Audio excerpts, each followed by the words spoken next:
ಸುಬ್ರಹ್ಮಣ್ಯ ಷಷ್ಠಿಯ ಪ್ರಯುಕ್ತ ಒಂದು ಜಾತ್ರೆ ಮಹೋತ್ಸವ ಇತ್ತು. ಇದು ನಮ್ಮ ಮನೆಗೆ 2 ಕಿಲೋಮೀಟ್ರ್ ದೂರದಲ್ಲೇ ಇತ್ತು. ಹಾಗಾಗಿ ನಾನು ಕೂಡ ಹೋಗಿದ್ದೆ. ಅಲ್ಲಿ ಆಹಾರ ಮೇಳ ಮತ್ತು ಎಲ್ಲ ಥರ ಮಕ್ಕಳ ಆಟ ಸಾಮಾನು ಹಾಗೂ ಮನೆಗೆ ಅಲಂಕಾರ ಮಾಡುವಂಥ ಹೂವು ಹಣ್ಣು ಎಲ್ಲ ಥರದ ಸ್ಟಾಲ್ಗಳು ಇತ್ತು. ಹಾಗೆ ತಿಂಡಿ ತಿನಿಸುಗಳಂತೂ ಕಾಲು ಹಾಕೋಕ್ಕೆ ಜಾಗ ಇರಲಿಲ್ಲ, ಅಷ್ಟು ಜನ ಸೇರಿದರು. ನಿಜವಾಗ್ಲೂ ತುಂಬ ಖುಷಿಯಾಗುತ್ತೆ. ಎಲ್ಲರೂ ಇಂಥ ಸಮಾರಂಭಗಳಿಗೆ ಬರ್ತಾರಾ ಅಂತ ಅಂದ್ಕೊಳ್ತೀವಿ. ಆದರೂ ಈ ಕಾಲದಲ್ಲೂ ಬಂದು ಇಷ್ಟೊಂದು ಜನ ಅಷ್ಟು ಜನಜಂಗುಳಿಲಿ ನೂಕು ನುಗ್ಗಾಟದಲ್ಲಿ ಬಂದು ಪಾಲ್ಗೊಳ್ಳೋದು ಕಂಡ್ರೆ ಬಹಳ ಖುಷಿ ಕೂಡ ಆಗುತ್ತೆ. ದೀಪಾಲಂಕಾರ ಮಾಡಿದರು ರಸ್ತೆ ತುಂಬ. ಹಾಗೆ ಎಲ್ಲರೂ ದೇವ್ರ ದರ್ಶನ ಮಾಡಿಕೊಂಡು ಮತ್ತು ರಥೋತ್ಸವದ ದರ್ಶನ ಮಾಡಿಕೊಂಡು ಮಕ್ಕಳಿಗೆ ಏನೇನು ಬೇಕೋ ಆಟ ಸಾಮಾನೆಲ್ಲ ಕೊಡಿಸ್ತಾಯಿದ್ರು. ಹೆಜ್ಜೆ ಹೆಜ್ಜೆಗೂ ಬೆಂಗಳೂರಿನಲ್ಲಿ ಎಲ್ಲ ದೇವಸ್ಥಾನವೂ ಸಿಗುತ್ತೆ. ರಾಮ, ಶನೇಶ್ವರ ಮತ್ತು ತಿರುಪತಿ ವೆಂಕಟರಮಣ ಸ್ವಾಮಿ ಪ್ರತಿಯೊಂದು ದೇವಸ್ಥಾನವೂ ಇದೆ. ನಮಗೂ ಇದು ಮೊದಲನೇ ವರ್ಷ, ಹಾಗಾಗಿ ನಮಗೂ ಹೊಸ ಅನುಭವ ಇದು. ಮಕ್ಕಳಿಗೆ ಹೆಣ್ಮಕ್ಳಿಗೆ ಬೇಕಾದಂಥ ಪುಟ್ಟ ಆಟ ಸಾಮಾನು ಕೂಡ ಇಟ್ಟಿದ್ರು. ತುಂಬ ಚೆನ್ನಾಗಿತ್ತು. ಈ ಕಲೆಕ್ಷನ್ ಎಲ್ಲ ಸಿಗಬೇಕು ಅಂದರೆ ಇಂಥ ಜಾತ್ರಾ ಮಹೋತ್ಸವದಲ್ಲೇ ನೋಡೋಕ್ಕೆ ಸಾಧ್ಯ. ಎಲ್ಲಿಗೆ ಹೋದವ್ರಿಗೆಲ್ಲರಿಗೂ ಗೊತ್ತೇ ಇರುತ್ತೆ. ಯಾರ್ಯಾರಿಗೆ ಹೋಗೋಕ್ಕೆ ಸಾಧ್ಯ ಆಗಲಿಲ್ವೋ ನಾನು ಈ ವಿಡಿಯೋ ಮುಖಾಂತರನೇ ನಿಮಗೆ ತೋರಿಸ್ತಾ ಇದ್ದೀನಿ. ಎಲ್ಲ ನೋಡಿ ನಮ್ಮನ್ನು ಹಾರೈಸಿ ಮತ್ತು ಹೆಣ್ಮಕ್ಳಿಗೆ ಬೇಕಾದಂತಹ ಚಿಕ್ಕ ಪುಟ್ಟ ಓಲೆ ಹಾಗೂ ಕ್ಲಿಪ್ಸು ಎಲ್ಲ ಇತ್ತು. ಸಾಮಾನ್ಯ ಎಲ್ಲ ಜಾತ್ರೆನಲ್ಲೂ ಇದ್ದೇ ಇರುತ್ತೆ. ಒಂದು ಕಲೆಕ್ಷನ್ಸ್ ಅಷ್ಟೇ, ನೋಡಲಿ ಯಾವುದ್ಯಾವುದು ಟೈಪ್ ಇರುತ್ತೆ ಅಂತ ಗೊತ್ತಾಗುತ್ತಷ್ಟೇ. ಬನ್ನಿ, ಎಲ್ಲರೂ ರಥೋತ್ಸವದ ದರ್ಶನ ಇಲ್ಲಿಂದನೇ ಮಾಡಿ ದೇವರ ಕೃಪೆಗೆ ಪಾತ್ರರಾಗಿ ನಿಮ್ಮ ಇಷ್ಟಾರ್ಥಗಳು ಸಿದ್ಧಿಯಾಗಲಿ ಅಂತ ನಾನು ಈ ಮೂಲಕ ನಿಮ್ಮೆಲ್ಲರಿಗೂ ಹಾರೈಸ್ತೀನಿ. Thank you very much. ಮುಂದೆ ವಿಡಿಯೋ ನೋಡಿ ನಮ್ಮನ್ನು ಹಾರೈಸಿ. ಇವತ್ತು ಸುಬ್ರಹ್ಮಣ್ಯ ಷಷ್ಠಿಯ ಪ್ರಯುಕ್ತ ಬೆಂಗಳೂರಿನ ಸಜ್ಜನರಾವ್ ರಸ್ತೆ ಬಳಿ ಜನವೋ ಜನ. ಬೆಳಗ್ಗೆ ಬರಲು ಯಾರಿಗೆ ಸಾಧ್ಯವಾಗಲಿಲ್ಲವೋ ಅವರೆಲ್ಲ ಸಂಜೆ ಹೊತ್ತಿಗೆ ದೀಪಾಲಂಕಾರ ನೋಡಲು ತುಂಬ ಜನ ಬಂದಿದ್ದರು ಹಾಗೂ ದೇವರ ದರ್ಶನ ಕೂಡ ಪಡೆದರು. ಇಂದಿಗೂ ಜಾತ್ರಾ ಮಹೋತ್ಸವ ಅಂದರೆ ಅವರ ಜನರ ಆಸಕ್ತಿ ಕಂಡು ಬಹಳ ಸಂತೋಷ ಆಗುತ್ತೆ. ಈ ಕಾಲ ಏನೇ ಬದಲಾಗಿದ್ರೂ ನಮ್ಮ ಈ ಪರಂಪರೆ ಇವು ಇಂದಿನ ಮಕ್ಕಳಿಗೂ ನಮ್ಮ ಸಂಸ್ಕೃತಿ ತಿಳಿಯುತ್ತಾ ಹೋಗುತ್ತೆ.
ಹಾಗೆ ಇವತ್ತು ಇಲ್ಲಿ ವೀಣಾವಾದನ ಕೂಡ ಇತ್ತು.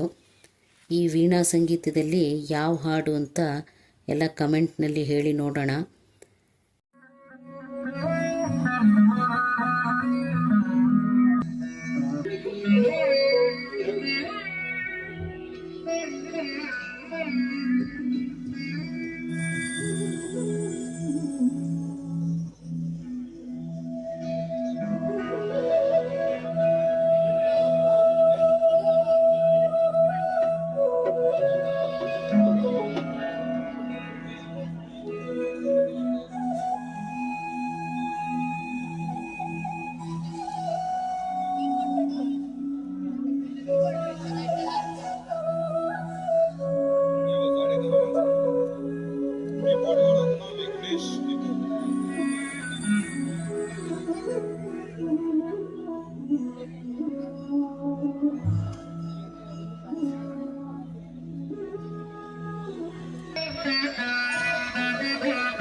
ಓಕೆ ಅಣ್ಣ.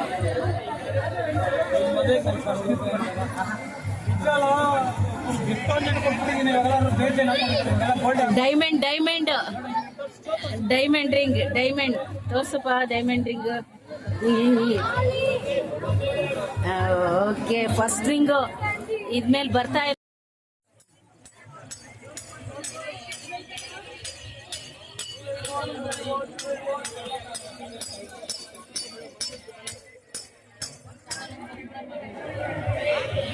ನಮ್ಮ ಚಾನಲ್ ಹೆಸರು ಭರವಸೆ ಬಂದು ಅಂತ.